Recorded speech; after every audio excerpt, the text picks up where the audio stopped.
Hello everyone, Onlydraven here again, and today we're doing another tutorial in Minecraft Sky Factory 4. Today is an updated video showing how to make a smeltery in Sky Factory 4 in order to melt amber and other items. So, multiple different parts go into this one, a lot of different components, so we're going to kind of start with the basics. First thing you need is grout. Grout is the basic component for pretty much everything else you're going to make. And grout is made by a piece of gravel, a piece of sand, and a piece of clay in a crafting table.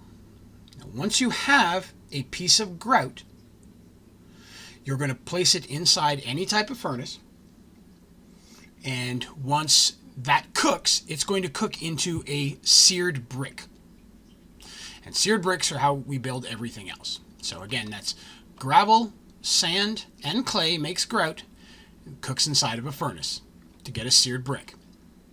Now, as for the components, we need this first, and this is going to be a full brick itself. So we're going to take the 4 of these smaller seared bricks made by grout in a crafting table, and that's going to give us a full seared brick block. Okay, we're going to need a bunch of those. Next, we're going to make a smeltery controller, and that is just seared bricks around the outer edge in a crafting table. We need 1 controller. Next, we need a seared tank. We need 1 of those, and that is seared bricks all the way around with a piece of glass in the center. Next, we're going to need a smeltery drain. I recommend making at least 2 of these. You can always have more. But this is 6 pieces of seared brick, 3 on each side. Next, we need faucets, and you need a faucet for each smeltery drain that you make. And that's just 3 seared bricks. You're going to need at least 1 casting table, which is 7 seared bricks, kind of over and across the top.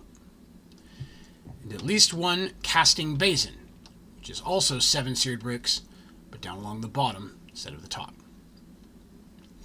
And those are all the components you're basically going to need other than some fuel and such. So we're going to start off by grabbing those components. All right. And the basic dimensions to build just a basic size smeltery, I like to go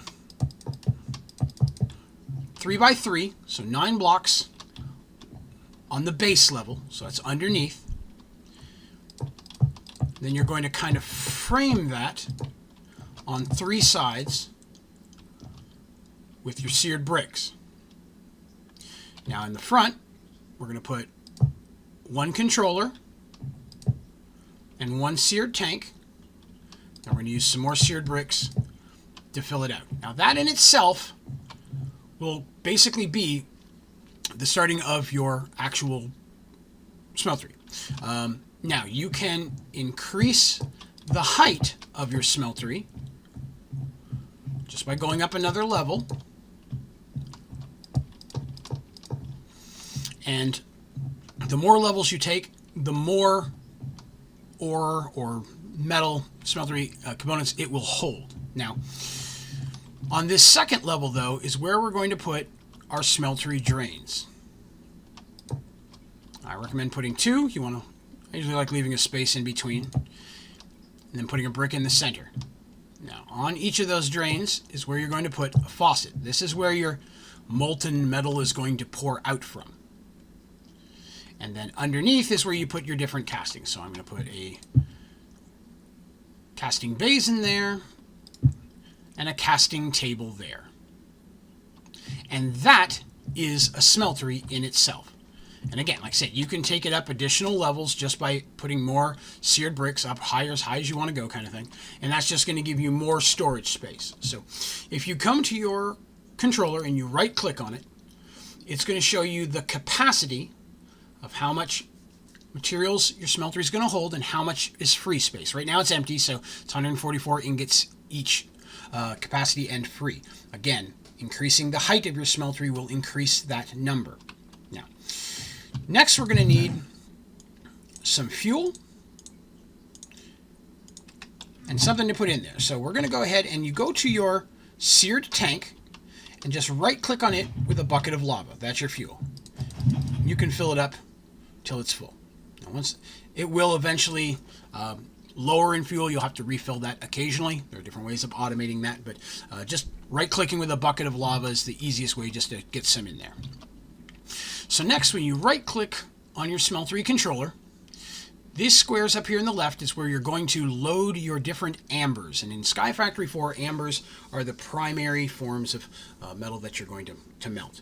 There's other stuff you can do as well, but you're going to start with this. And if we look at our advancement guide here, you can see after we get to our first here, tin is the first one. It says obtain tin by crafting tin amber, use the Tinker's Complement melter or Smeltery to melt it into molten tin and pour it into a casting basin or cast. So what we want to do is, again, right click on our controller, and you can take and drop one in there, or you can just left click, shift left click on your stack, and it will fill the whole thing. And as you can see, the bar raises up until it melts. And you can do that again and again until your capacity is full. And then here in the center, you can see the different types of molten metal that you have. Now, it's important to notice that if there are multiple different types, they will be different levels. So here you can see molten tin. Say we had some iron in there, iron would be next, and then gold, then silver, then whatever.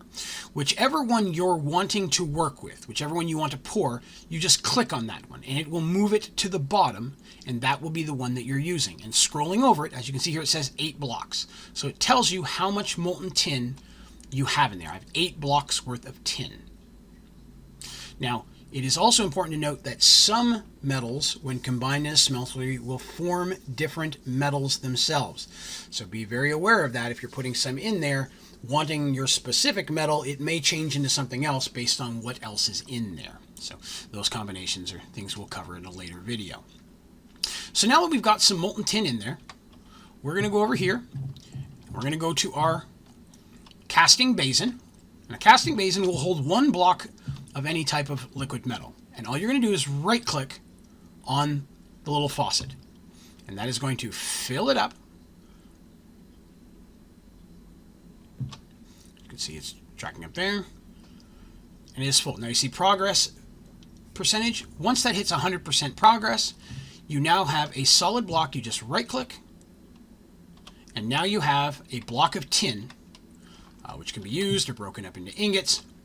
And you can just repeat that process as long as you have molten ore in there. As you can see, it's dropping as it's pouring out. We had 8 originally, go into blocks. Now the smeltery table can be used to make different things, such as ingots or rods, handles, different shaped items. And you're going to do that with a couple different types of metal. Originally in Sky Factory 3 it was almost always gold, but in Sky Factory 4 we have some additional options. So by placing, say, an ingot in there and pouring a certain metal over it, it will create a cast. And then you're able to take whatever you had in the center, and whenever you pour items out of your faucet, it will fill that cast, making the shape you want. So again, if you had an ingot cast, it would make an ingot of whichever type of metal you are pouring. There are a lot of different types of casts and such in the game, depending on what you're trying to make and the mod that you're using. So we'll cover that in more detail in a future video. There are also some saplings that just by placing a sapling here and pouring a certain metal over it will create another sapling. And that's very important as you're looking to gather all the different saplings and material types in Sky Factory 4. And again, you can just keep adding more and keep pouring it out, and that is a way of transferring a lot of the different sapling materials into actual workable ore. But that is all that's involved with that. That's a basic smeltery and how to use it in Sky Factory 4. I thank you everybody for kind of tuning in today. If you have any questions about this build or this tutorial, or any suggestions on other tutorials you'd like to see, please be sure to put them down in the comments. If you like the video, please click like, and be sure to subscribe to my channel to make sure that you get all of my different contents and tutorials as they come out. So, thank you very much for watching. Have a great day.